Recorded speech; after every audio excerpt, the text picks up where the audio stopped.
नमस्कार, good morning. आप सबका बहुत बहुत स्वागत है एक नई वीडियो में। और लास्ट वीडियो को आप लोगों ने बहुत पसंद किया और बहुत ज्यादा शेयर किया, तो हमारा भी फर्ज बनता है कि हम अपनी दुगनी ताकत और दुगनी एनर्जी के साथ। तो आज की वीडियो में, इस वीडियो में हम लोग क्या करने वाले हैं, जरा सा ध्यान दीजिए। नंबर सिस्टम की तीसरी पार्ट का सॉल्यूशन हम लोग कर रहे हैं।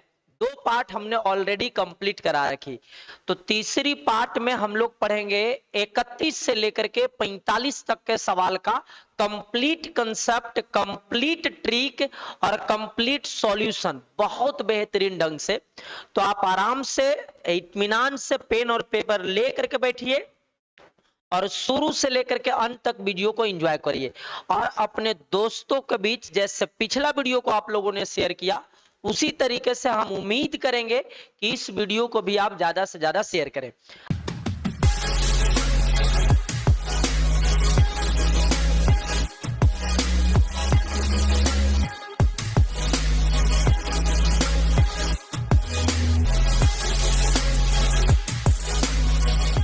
आइए शुरुआत करते हैं आज की सवाल नंबर 1 से और बुक के सवाल नंबर 31 से।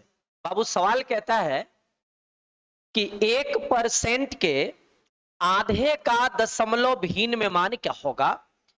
1% के आधा का पॉइंट में चेंज करेंगे तो कितनी बनेगी, वो आपको बतानी है।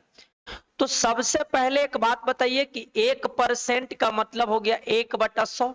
1% का मतलब 1/100 और 1% का आधा, का मतलब गुना, 1% का आधा, आधा मतलब 1/2, तो 1 बन जाएगा 200 और 1/200 का मतलब हो गया 0.05। यानी सवाल का जो आंसर बनेगा वो ऑप्शन नंबर सी बने। नेक्स्ट सवाल की तरफ बढ़ते हैं और सवाल नंबर 32 देखिए।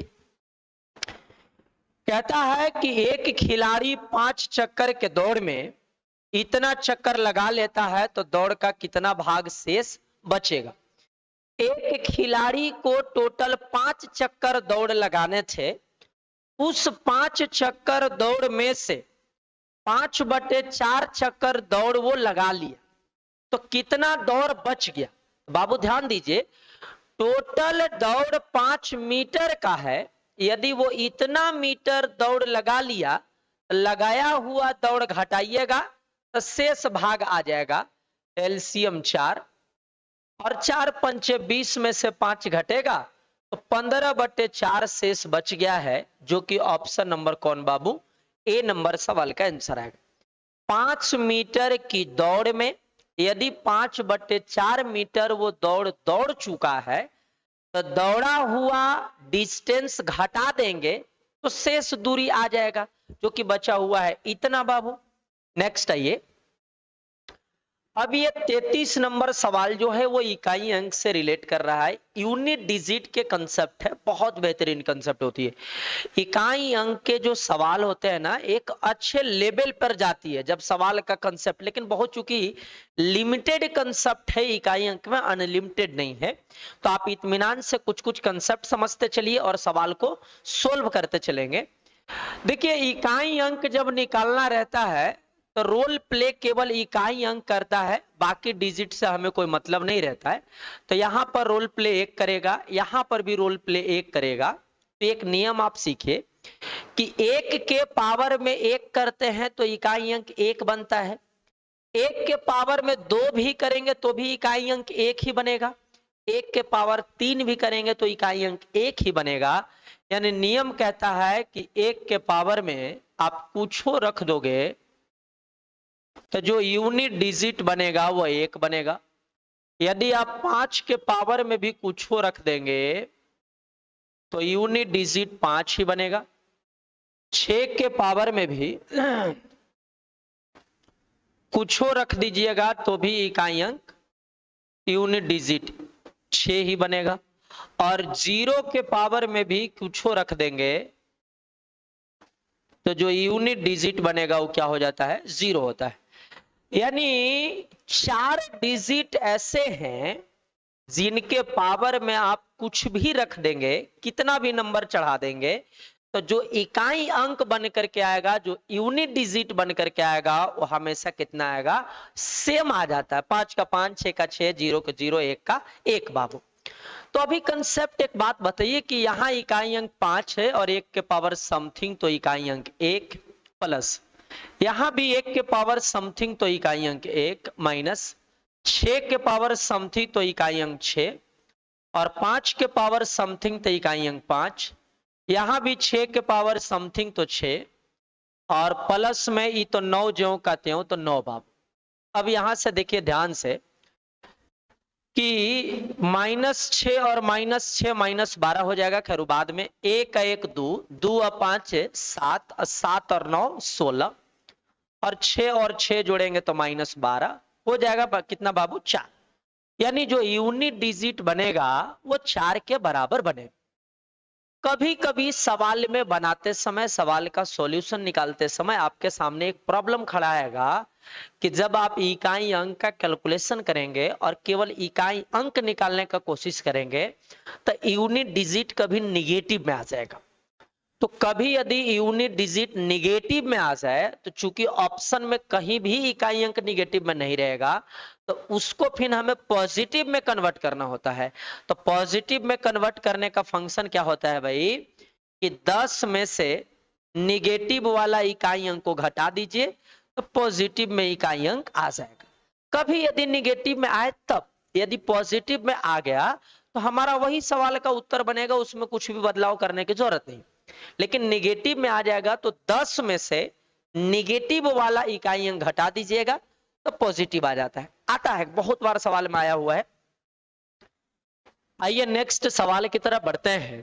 कहता है कि पहली 20 से विषम प्राकृत संख्याओं का योगफल कितना होगा, वो आपको बताना है। ध्यान से देखिए भाई, यदि 5 विषम संख्या को जोड़ना है, 5 गो, तो 5 विषम संख्या को जोड़ना है तो योगफल होगा 5 का स्क्वायर। यदि 6 विषम संख्या को जोड़ना है तो योगफल होगा 6 का स्क्वायर। 7 विषम संख्या जोड़ना है तो योगफल होगा 7 का स्क्वायर। यानी n विषम संख्या जोड़ना है तो योगफल होगा n का स्क्वायर बाब। यानी जितनी विषम संख्या काउंट करनी होगी, जितनी विषम संख्या को जोड़ करके रिजल्ट लाना होगा, उसका स्क्वायर रिजल्ट होता है। तो 20 विषम संख्या का जोड़ना है तो योगफल 20 का स्क्वायर। 20 का स्क्वायर बोले तो कितना बाबू, 400।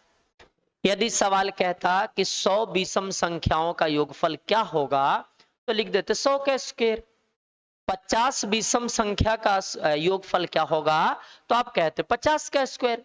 तो जितनी विषम संख्या का योगफल लाना हो उसका स्क्वायर कर दीजिए, योगफल तैयार हो जाएगा।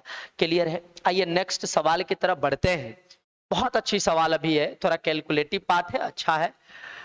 कहता है कि 75 से 97 तक के सभी प्राकृत संख्याओं का योगफल ज्ञात करें, कितना होगा। बहुत अच्छी कंसेप्ट देगा कि 75 से 97 तक प्राकृत संख्या को जोड़ते हैं तो उसका योगफल कितना आएगा, वो आपको बताना है। बाबू एक नियम हम लोग बचपन में पढ़े थे कि 1 + 2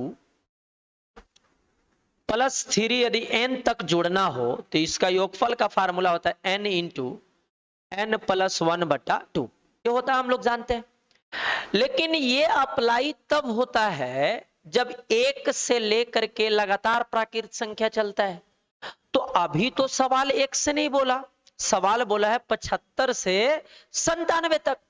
तो 75 से 97 तक लेकर जाना है तो हम क्या अप्लाई करें कि हमें इसी नियम पे, जो अभी नियम लिखे हैं उसी नियम पे ये सवाल भी बन करके तैयार हो जाए। तो कभी कभी कुछ सवाल में क्या होती है कि डायरेक्टली नहीं देता है जोड़ने के लिए, इनडायरेक्ट में दिया है कि भाई आप सजाए भी और कैलकुलेट भी खुद ही करें।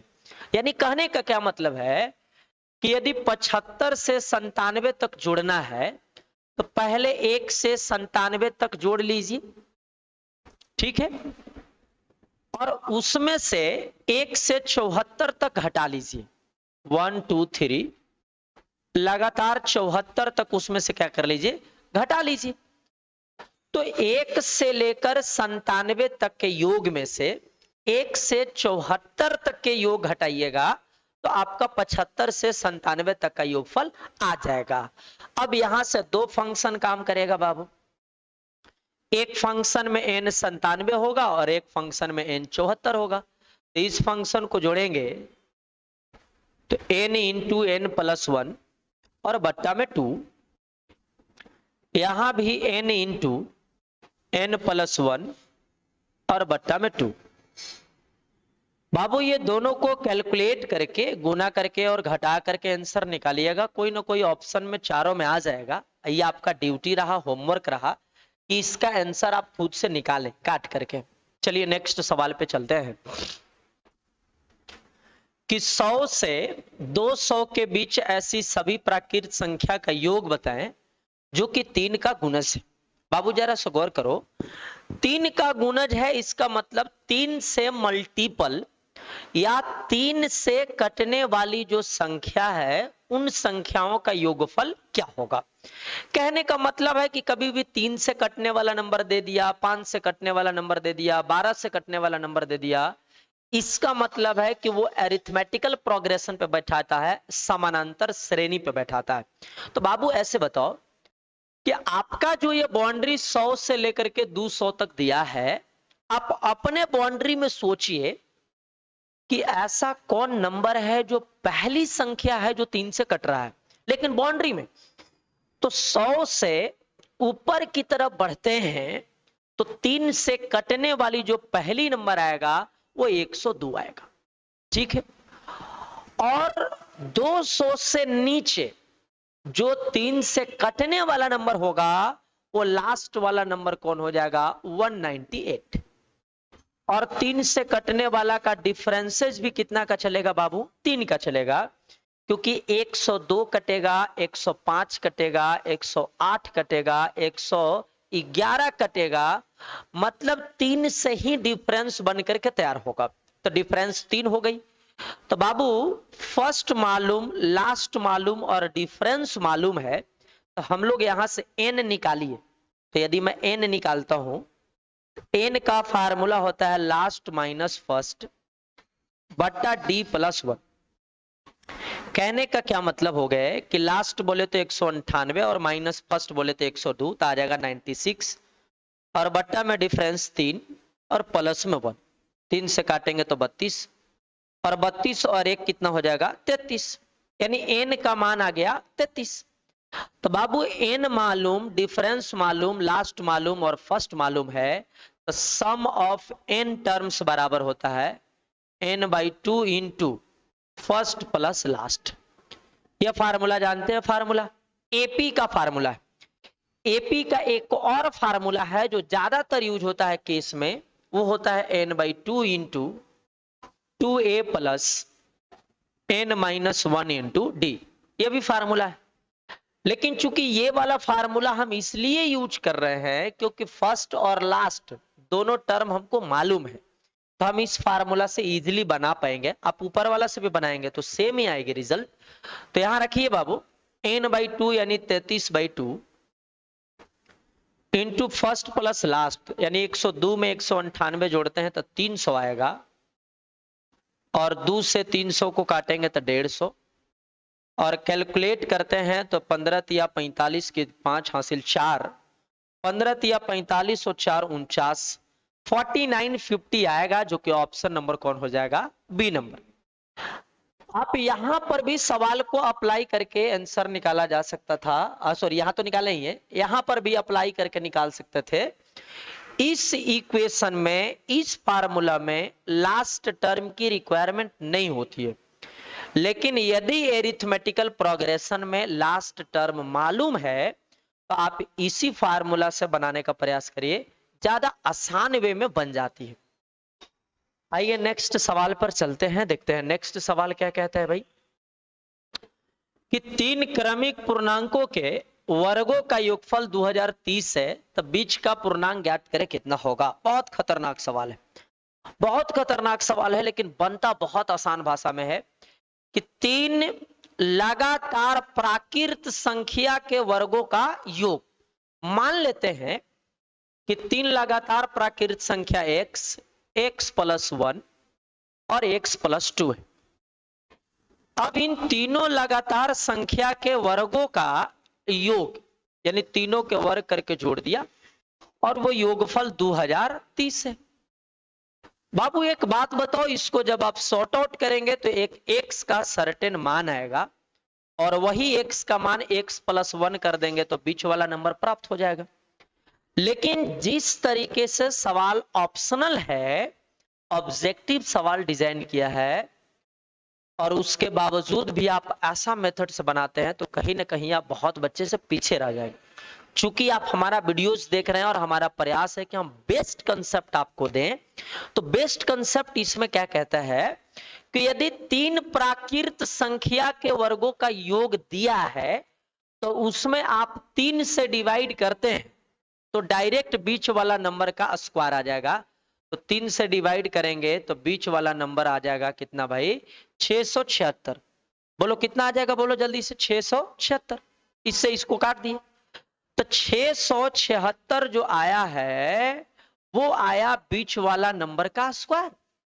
और 676 किसका स्क्वायर है, जल्दी से बताओ, 26 का स्क्वायर है। इसका मतलब बीच वाला नंबर कितना है भाई, 26 है, ऑप्शन नंबर बी। बस यदि सवाल रहता कि 5 लगातार प्राकृत संख्या के वर्गों का योग, तो 5 से डिवाइड कर दे तो बीच वाला नंबर का स्क्वायर आ जाता। यदि 7 प्राकृत संख्या के वर्गों का योग रहता है तो आप 7 से डिवाइड करेंगे तो बीच वाला नंबर प्राप्त हो जाएगा। तो जितनी संख्याओं का योग दिया है आप उतना से डिवाइड करते हैं तो बीच वाले नंबर का स्क्वायर आ जाता है, क्योंकि वर्गों का योग था तो बीच वाला नंबर का स्क्वायर आएगा तो उसका स्क्वायर रूट निकाल दीजिएगा तो बीच वाला नंबर आ जाएगा। ये 26 का स्क्वायर था तो 26 बीच वाला है। आइए नेक्स्ट सवाल पर बढ़ते हैं।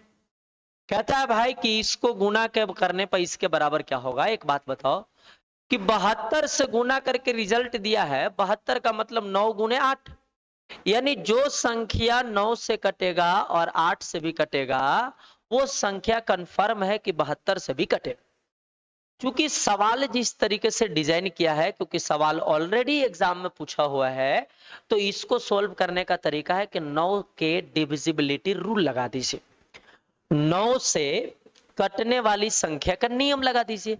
9 से कटने का नियम कहता है कि डिजिट को जोड़कर देखा जाए, यदि डिजिट का योग 9 से कट जाता है इसका मतलब कंप्लीट संख्या 9 से डिवाइड हो जाएगा। तो यदि मैं जोड़ने का प्रयास करता हूं तो 1 2 3 4 5 6 7 8, 8 64, 9 से नहीं कटेगा। 1 2 3 4 5 6 7 8, 8 9 72 और 8 80, 9 से नहीं कटेगा। यहां जोड़ेंगे तो 8 9 17, 17 दूना 34, 17 3 51, 17 चौका 68, 68 और 8 करेंगे तो 76 और ये भी 9 से नहीं कटेगा। तो 9 से कटने वाला केवल यही नंबर है, 1 2 3 4 5 6 7 8 9 और 9 8 कितना, 72, 9 से कट जाता है। इसका मतलब ऑप्शन नंबर कौन हो जाएगा मेरे दोस्त, सी नंबर सवाल का आंसर है। अब गुना मत करने लग जाना, क्योंकि गुना करोगे का मतलब हो गया एग्जाम फेल। ठीक है, आइए नेक्स्ट सवाल की तरफ बढ़ते हैं। आप वीडियो में जो भी आपको प्रॉब्लम नजर आता है, कुछ ऐसा डिसीजन हो जो आप हमें बताना चाहते हो, तो आप हमें कमेंट बॉक्स में जरूर लिखें ताकि हम उसी के अनुसार एक्शन को ले सकें। और वीडियो को एक लिमिटेड बाउंड्री रहती है, उस बाउंड्री को आप शेयर करके वहां तक पहुंचाने का प्रयास करिए ताकि हम आपके सामने नेक्स्ट वीडियो आपके सामने जितना जल्दी ले आए। आप टारगेट शेयर करके जितना ज्यादा पहुंचा देंगे, जितना जल्दी जो हमारा माइलस्टोन है जहां तक पहुंचना है वहां तक जैसी पार करेगी तो नेक्स्ट वीडियो आ जाएगा। जैसे मैंने पिछला वीडियो का जैसी माइलस्टोन पार किया, हम तुरंत आपके सामने ये वीडियो दे रहे हैं। तो हमारी प्रयास यह है कि आप वीडियो को जितना ज्यादा हो सके शेयर करिए और वहां तक पहुंचा दीजिए जहां तक एक बाउंड्री यूट्यूब धरता है ना। चलिए आइए नेक्स्ट पे आइए। भाई कहता है कि इस इक्वेशन का मान 1/9 है तो इस इक्वेशन का मान कितना के बराबर होगा। समझिए, एक रैकरिंग टॉपिक है कि यदि एक ही संख्या बार बार रिपीट करता है, बार बार वो रिपीट कर रहा है, तो उसके ऊपर बार का चिन्ह आप लगा सकते हैं। जैसे 0.333, इसका मतलब है कि 0.3 के ऊपर रैकरिंग है। भाई 0.1777 का मतलब हो गया 0.17 के ऊपर रैकडिंग।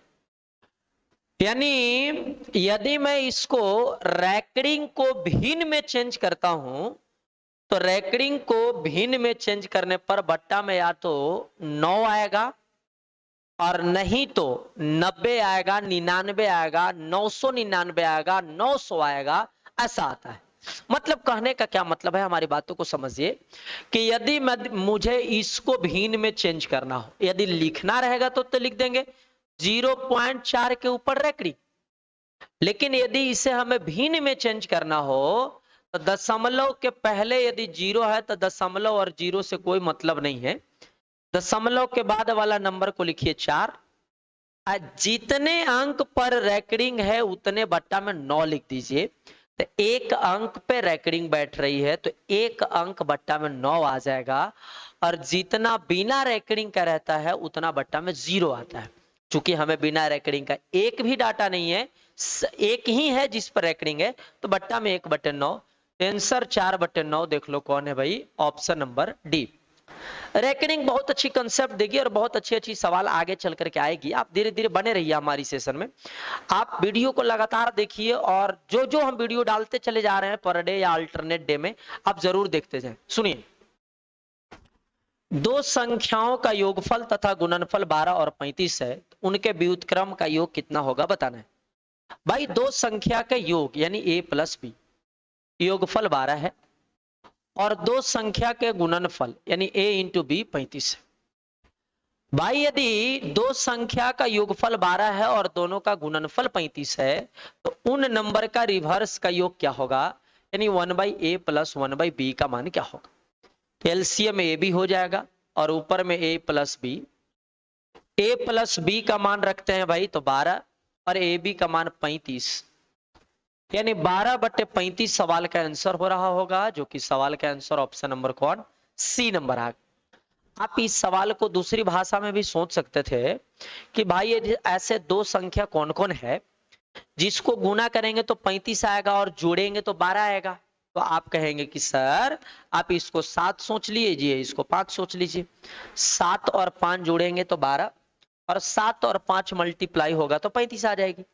यानी एक संख्या 7 था और एक संख्या 5 था। यदि इसके रिवर्स का योग लाते हैं 1/7 प्लस 1/5, एलसीएम हो जाएगा 35, 7 और 5 जोड़ देंगे तो 12, यानी 12/35 सवाल का answer option number C. Clear है। नेक्स्ट है सवाल नंबर नेक्स्ट पर बढ़ते हैं। आवाज थोड़ा सा खसखसा रहा होगा क्योंकि गला हल्का सा फंसा हुआ है, मैनेज करके चलने का प्रयास करें। कहता है कि दो संख्याओं का योगफल 3 है और उन संख्या के वर्गों का योग यदि 12 है तो संख्याओं का गुणनफल ज्ञात करें कितना होगा। दो संख्या का योगफल 3 यानी a प्लस बी बराबर 3 और उनके वर्गों का योग यानी a square plus B square, वर्गों का योग 12 है। यही दो इक्वेशन आपको दिया है और इसी दो इक्वेशन को सोल्व करके a और b का मान लाना है, मतलब a इंटू बी का मान निकालना है, क्योंकि पूछा है दोनों का गुणनफल। भाई एक बात बताओ, यदि मैं a square plus B square का फार्मूला लगा दूं तो a square plus B square बराबर होता है a प्लस बी का होल स्क्वायर माइनस 2ab बराबर 12। अच्छा एक बात बताइए, चूंकि a प्लस बी के मान 3 है तो 3 के स्क्वायर 9 माइनस 2ab बराबर 12, तो माइनस 2ab का जो मान आएगा वो 12 में से 9 घटेगा, 12 में से 9 घटेगा तो आ जाएगा 3, और यदि मैं ab का मान निकालने का प्रयास करता हूं तो माइनस उधर चला जाएगा तो माइनस 3/2 आ जाएगा, जो कि सवाल का आंसर ऑप्शन नंबर सी हो गया। मतलब एलजेब्रा का कंसेप्ट था, थोड़ा सा a square plus B square पर बैठाना पड़ा। देखो इस बुक में जो नंबर सिस्टम का जो डिजाइनिंग किया हुआ है ना, जो डिजाइन किया हुआ है, ये सवाल को कैटेगराइज नहीं किया है कि इस चैप्टर का सवाल यही रहेगा। वो मिक्स सवाल एक तरीके से दे दिए हैं कि भाई नंबर सिस्टम में इतनी टॉपिक आपको पढ़नी है और इतनी चीजें मिक्स होकर के आपके सामने आएगी। तो सवाल के अनुसार ही स्टेप लेते चलिए, और जहां पर जरूरत पड़ेगा बहुत ज्यादा बड़ा कंसेप्ट देने का तो वहां कंसेप्ट भी देंगे कोई बड़े स्तर पे, लेकिन जरूरत पड़ेगा तब जब यदि आसान भाषा में समझ जा रहा है तो उसको डिफिकल्ट करने का कोई मतलब नहीं बनता है। समझ गए? आइए नेक्स्ट। कहता है कि 800 चॉकलेट के एक कक्षा के विद्यार्थी में बांटी गई प्रत्येक छात्र को कक्षा में छात्र की संख्या का दुगुना चॉकलेट मिलते हैं, तो कक्षा में छात्रों की संख्या ज्ञात करें कितना होगा। देखो बाबू, एक कक्षा में कुछ छात्र हैं और कुछ छात्र की संख्या मान लेते हैं x, और प्रत्येक छात्र का जो चॉकलेट मिला है, प्रत्येक छात्र का जो चॉकलेट है वो सवाल के अनुसार कहता है कि प्रत्येक लड़का को मिलने वाला चॉकलेट संख्या से दुगुना है, यानी चॉकलेट का x हो जाएगा मेरे दोस्त 3x। तो यदि एक लड़का 2x, एक लड़का को यदि 2x मिलता है तो x लड़का को मिलेगा x गुने 2x, लेकिन टोटल जो चॉकलेट मिला है बाबू, वो टोटल चॉकलेट कितना मिला है 800। यहां लिख सकते हैं बाबू, 2 से काटेंगे तो 400, x गुने x यानी x स्क्वायर बराबर 400, तो x का मान कितना होगा 20, यानी छात्र की जो संख्या थी वो कितना था बाबू, डी नंबर 20 था। नेक्स्ट सवाल पर आते हैं। कहता है कि संख्या 2 गुने 4 गुने 6 गुने 8 परस्पर सबको गुना किया जाए तो गुणनफल में अंत में शून्य की संख्या कितना होगा। एक बात बताइए, number of zero from last एक टॉपिक है, बहुत खतरनाक कंसेप्ट होती है भाई, बहुत खतरनाक कंसेप्ट होती है। नंबर ऑफ जीरो जो निर्माण करता है, जीरो की संख्या जो उत्पन्न करता है, उसकी एक कैपेसिटी है 5 और 2 को, यानी 5 और 2 जब मिलता है तब जाकर के एक जीरो का निर्माण होता है। जैसे एक मेल पार्टनर एक फीमेल पार्टनर से जब अटैच होता है तो एक बच्चा पैदा होता है, ठीक है, बच्चा 9 महीने के बाद पैदा होता है, लेकिन पैदा जन्म लेता है। उसी तरीके से एक 5 और एक 2 रहता है तब जाकर के एक जीरो का निर्माण होता है, लेकिन अकेला 5 भी जीरो निर्माण नहीं कर सकता, अकेला 2 भी जीरो निर्माण नहीं कर सकता। तो 5 और 2 में जिनकी संख्या कम होगा वही जीरो की संख्या निर्माण करेगा। यदि 2 कम है तो जितना 2 इतना जीरो, और यदि 5 कम है तो जितना 5 उतना जीरो होगा। तो अभी इस इक्वेशन में एक देख करके बताइए कि कम कौन आएगा, कम 5 आएगा कि 2 आएगा। तो आप कहेंगे कि कम 5 आएगा, 2 ज्यादा आएगा, 2 ज्यादा आएगा। तो 5 कम आएगा, तो आप एक बात बताओ, नंबर ऑफ 5 निकालो। इस इक्वेशन में नंबर ऑफ 5 लिख सकते हैं बाबू कि नंबर ऑफ 5 कम होगा और नंबर ऑफ 2 ज्यादा होगा। तो जितना 5 होगा उतना ही जीरो होगा। अब ये निकालते हैं कि इसमें 5 कितना है। तो इसमें यदि 5 की संख्या निकालना है ना, तो आप ऐसा करना कि इस इक्वेशन में चूंकि बीच में गुना है, आप कॉमन ले लो 2 के पावर में 50। आप कहेंगे 50 कहां से आया बाबू, नंबर ऑफ टर्म्स। तो नंबर ऑफ टर्म्स होता है लास्ट बट्टा फर्स्ट, यानी 100 बट्टे 2 करेंगे तो 50 को टर्म हो गए। 2 से 2 को भाग दिए 1 गुने 2 गुने 3, लगातार 100 को भाग दिए तो 50। अब एक बात बताओ, हमें गिनना है 5 कय गो है, तो इसमें क्या 5 आपको दिखाई दे रहा है। तो आप कहेंगे नहीं, इधर 5 नहीं है। क्यों नहीं है, क्योंकि इधर 2 है कितना भाई 50 को। तो 1 से लेकर के 50 तक मल्टीप्लाई किया है, 1 से लेकर के 50 तक गुना किया है, तो आप इसको लिख सकते हैं फैक्टोरियल 50। और फैक्टोरियल इक्वेशन में, फैक्टोरियल समीकरण में कितने 5 हैं ये यदि निकालना है तो संख्या में पहले 5 से भाग दीजिए, और फिर जो आया उस संख्या में दोबारा 5 से भाग दीजिए तो 2। अब 2 में तो 5 से लगेगा नहीं, तो 5 कितना हो जाएगा भाई 10, और 2 कितना हो जाएगा बोलो 12। 12 को क्या आया है, नंबर ऑफ 5 आया। अलग बात है कि जितना नंबर ऑफ 5 होगा उतने ही नंबर ऑफ जीरो भी होगा। तो चूंकि 5 की संख्या 5 को है, सॉरी 12 को है, तो नंबर ऑफ जीरो भी कितना हो जाएगा बाबू 12 को होगा। क्लियर है कंसेप्ट, कोई दिक्कत नहीं है। ऐसा थोड़ा कभी लगे कि एक बार में नहीं समझ पाए हैं तो कोई बात नहीं है, आप कमेंट बॉक्स में हमें लिख दीजिएगा, हम उसको दोबारा से एक्सप्लेन कर देंगे, या फिर वीडियो को आप रिवर्स करके दोबारा चला लीजिएगा तो आप वहां से भी क्लियर हो सकते हैं। देखिए 44 नंबर क्या कहता है कि 1 से 50 तक संख्या लिखने पर कुल कितने अंकों की आवश्यकता होगा, कुल कितने डिजिट की आवश्यकता होगा। ध्यान से देखो बाबू, जैसे आपको 1 से लेकर के 50 तक लिखना है और आपको डिसाइड करना है कि उसमें कितने डिजिट यूज होंगे, कितने डिजिट यूज होंगे। एक छोटा सा बात समझने का प्रयास करो कि 1 से 9 तक एक डिजिट होता है और 10 से 99 तक 2 डिजिट होता है, ठीक है। और 100 से 999 तक 3 डिजिट होता है कि नहीं होता, बताओ। खैर उतना जाना नहीं है, एक टॉपिक ही पढ़नी है, नंबर ऑफ डिजिट एक टॉपिक ही हम आपको रेगुलर बुक में पढ़ाते हैं। लेकिन अभी आप समझिए कि यदि 50 तक लिखेंगे तो कितने अंकों की आवश्यकता होगा, कितने डिजिट की आवश्यकता होगा। तो एक छोटी सी बात बताइए, 1 से लेकर के 1 से 9 तक लिखते हैं तो 9 गो अंक होगा और 9वें गो क्या हो जाएगा, डिजिट भी हो जाएगा। 9 गो अंक होगा लेकिन 9 गो क्या हो जाएगा भाई, डिजिट हो जाएगा। आपको लिखना कहां तक है बताइए जरा सा, 50 तक लिखना है। तो 50 तक में आपने 9 तक तो लिख लिया, तो 50 में से 9 लिख दिया तो 9 आप घटा दो, तो 9 आप घटाओगे तो आगे 50 में से 9 घटाओगे तो 41 संख्या लिखना पड़ेगा। चूंकि 10 से आगे होगा ना, 10 से 11, 41 को संख्या लिखना पड़ेगा। तो 10 से जैसे ही आगे की तरफ बढ़ते हैं, 9 से आगे मतलब 10 से जैसे चालू करते हैं तो 2-2 डिजिट आना चालू कर जाता है। तो यदि ऐसे मैं 41 को संख्या लिखूं तो 2-2 डिजिट के हिसाब से टोटल डिजिट कितना हो जाएगा, 41 दूना 82 को डिजिट हो जाएंगे। तो 82 डिजिट और 9 डिजिट जोड़ेंगे तो आ जाएगा कितना डिजिट, 91 डिजिट टोटल लिखना पड़ेगा। यानी हम कह सकते हैं कि इस सवाल का आंसर ऑप्शन नंबर कौन होगा, सी होगा।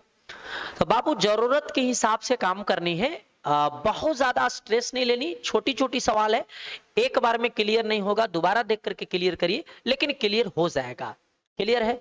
नेक्स्ट आइए, एक संख्या को दुगुना करने पर तथा परिणाम में 20 जोड़ने पर, माना कि संख्या 1 से एक संख्या को दुगुना करके 20 को जोड़ दिया तो ये एक परिणाम आया। एक संख्या को दुगुना करके 20 को जोड़ दिया तो एक सर्टेन रिजल्ट आया।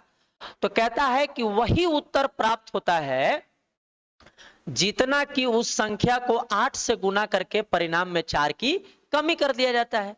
तो उस संख्या को 8 से गुना करके 4 में कमी कर दिया गया और ये जो दोनों परिणाम है वो आपस में क्या आया है, सेम आया है।